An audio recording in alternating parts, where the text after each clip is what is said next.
ओम नमः शिवाय। मेरा नाम प्रदीप शास्त्री। आज मैं आपसे भक्तजनों को सोमवार व्रत कथा सुनाने जा रहा हूँ। ध्यानपूर्वक सुनना, विधि विधान से कथा सुनने का समय कोई भी समय आप कथा को सुन सकते हैं।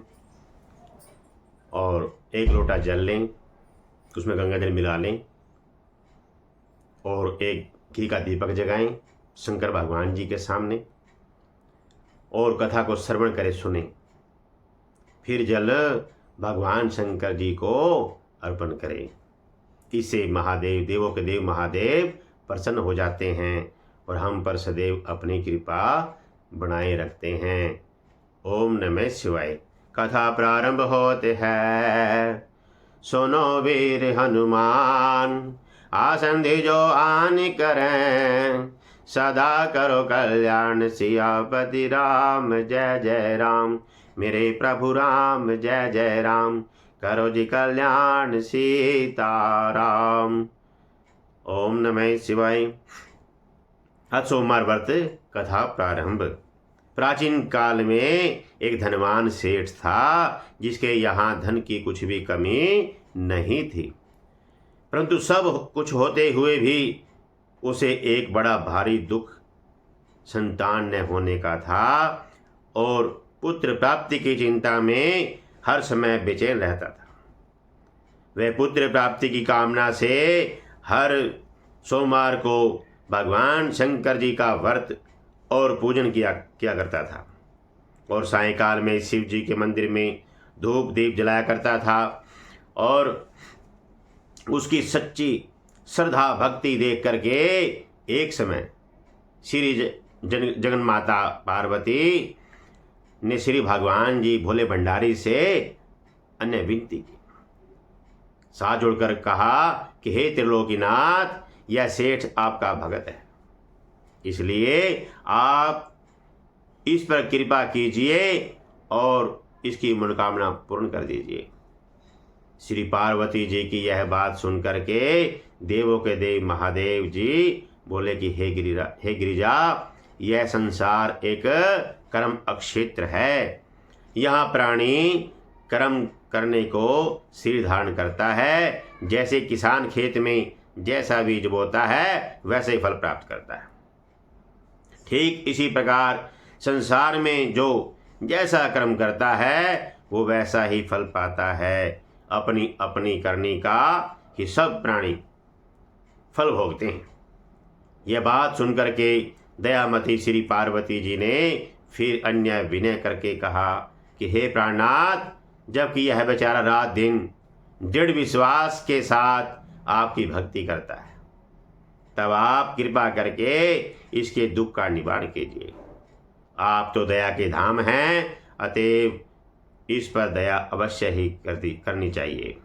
श्री गिरिजा भवानी के इस प्रकार आग्रह करने पर श्री शिव जी महाराज जी बोले कि हे पार्वती, वैसे तो इसके किसी प्रकार की कोई कमी नहीं है, केवल एक पुत्र का अभाव है। सो ये पुत्र प्राप्ति की चिंता में रात दिन दुखी रहता है। इसके भाग्य में कोई पुत्र नहीं है, फिर भी मैं इसकी श्रद्धा देख करके और तुम्हारे आग्रह से इसको पुत्र प्राप्ति का वरदान देता हूँ, परंतु वह पुत्र केवल 12 वर्ष ही जीवित रहेगा। इसके पश्चात वह मृत्यु को प्राप्त हो जाएगा। सो हे पार्वती जी, इससे अधिक मैं इसके लिए कुछ भी नहीं कर सकता। शिव जी महाराज और पार्वती की ये सब बातें वो सेठ भी पूजा करते हुए सुन रहा था। इस बात से उसे न तो कुछ प्रसन्नता हुई और न ही उसे दुख प्राप्त हुआ। वह उसी प्रकार प्रत्येक सोमवार को शिव जी महाराज का व्रत एवं पूजन करता रहा। इस प्रकार करते करते बहुत दिन व्यतीत हो गए। तब शिव जी की कृपा से उस सेठ की स्त्री गर्भवती हुई और 10वें महीने में उसके अत्यंत सुंदर बालक को जन्म दिया। सेठ के घर में बहुत खुशी मनाई गई, परंतु सेठ को उसकी केवल 12 वर्ष की आयु जान करके कोई प्रसन्नता नहीं हुई। और न ही उसने यह भेद किसी को प्रकट किया। इस प्रकार प्यार दुलार में वह बालक 11 वर्ष का हो गया।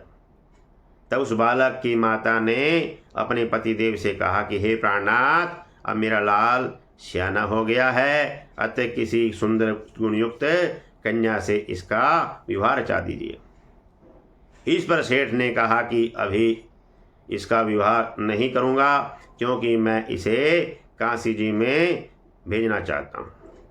इतना कह करके सेठ ने उस बालक के मामा को बुलाया और उसे बहुत सा धन दे करके कहा कि तुम इसे पढ़ने के लिए काशी जी में ले जाओ।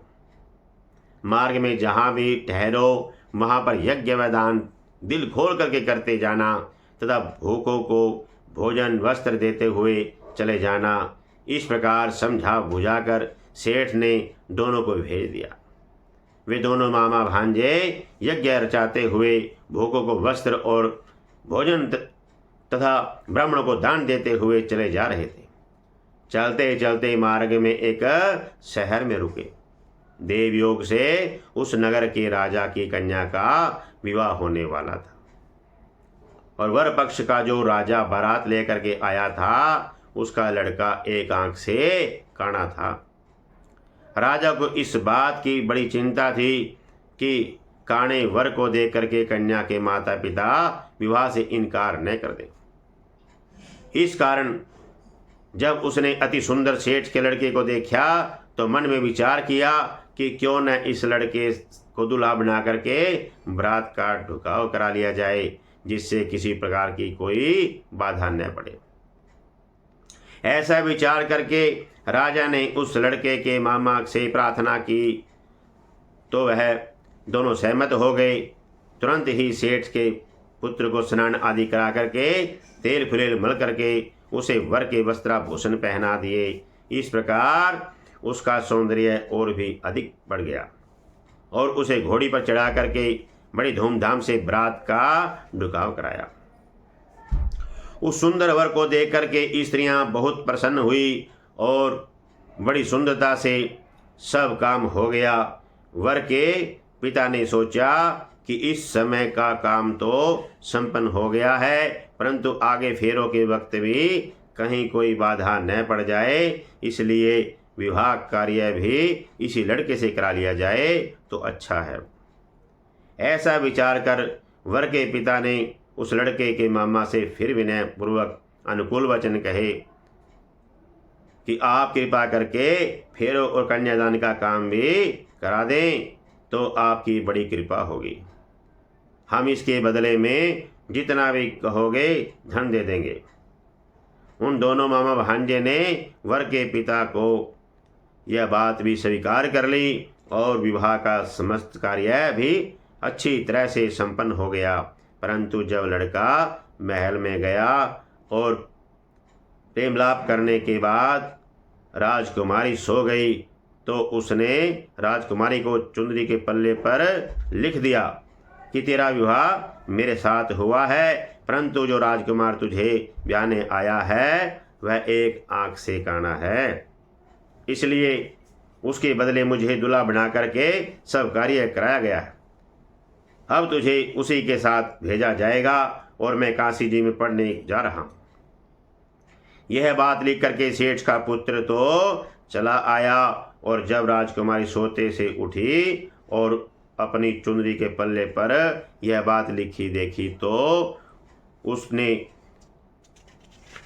कानों से राजकुमार के साथ जाने से इनकार कर दिया और साफ कह दिया कि यह मेरा पति नहीं है। मेरा विवाह जिसके साथ हुआ है वह तो काशी जी में पढ़ने को गया है।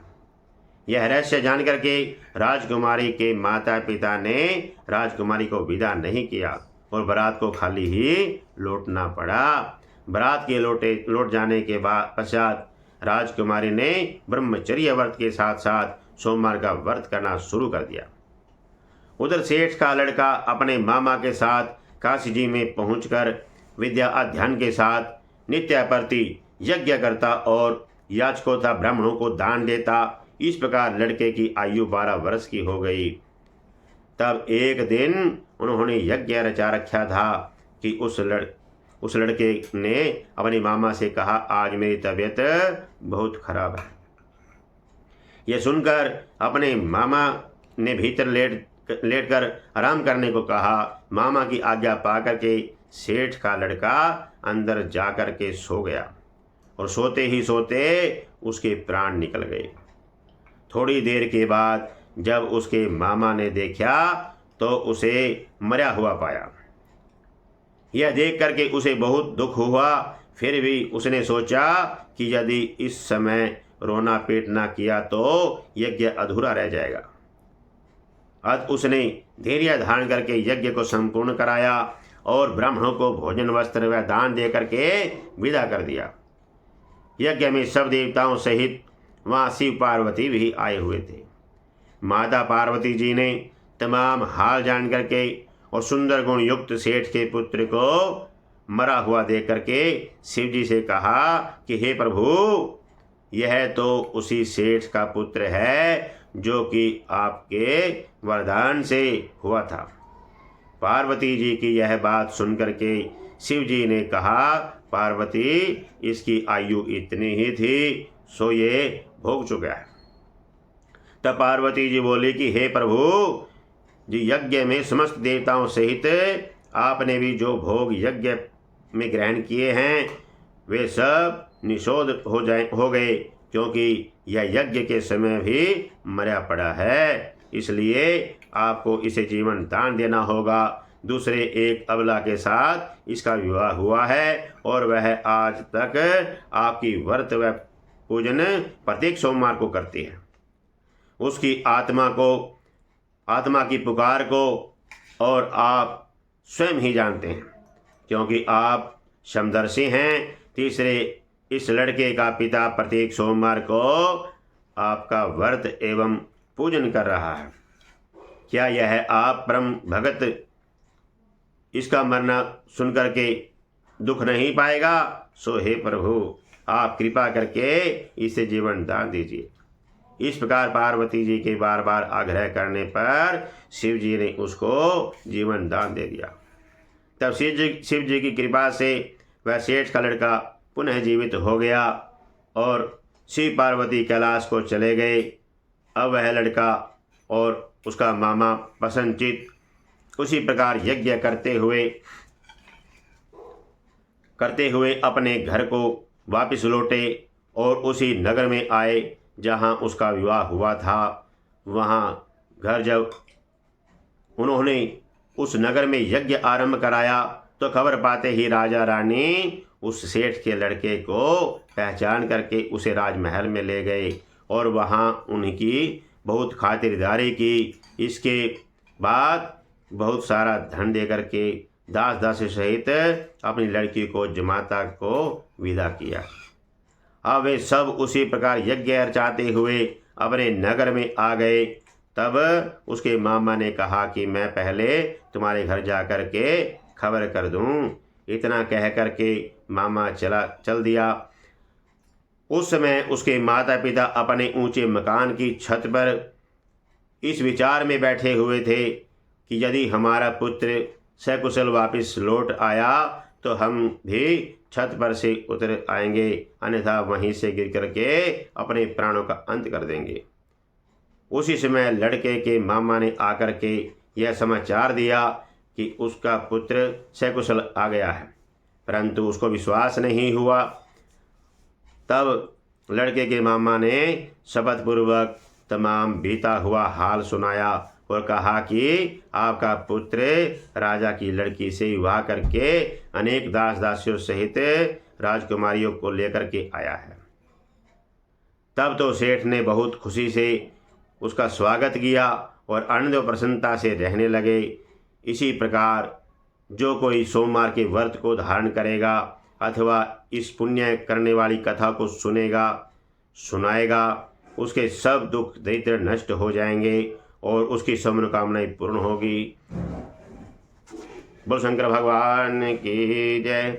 ओम जय शिव ओमकारा, भोले हर शिव ओमकारा, ब्रह्मा विष्णु सदाशिव बोले भोलेनाथ महाशिव अर्धांगीदारा।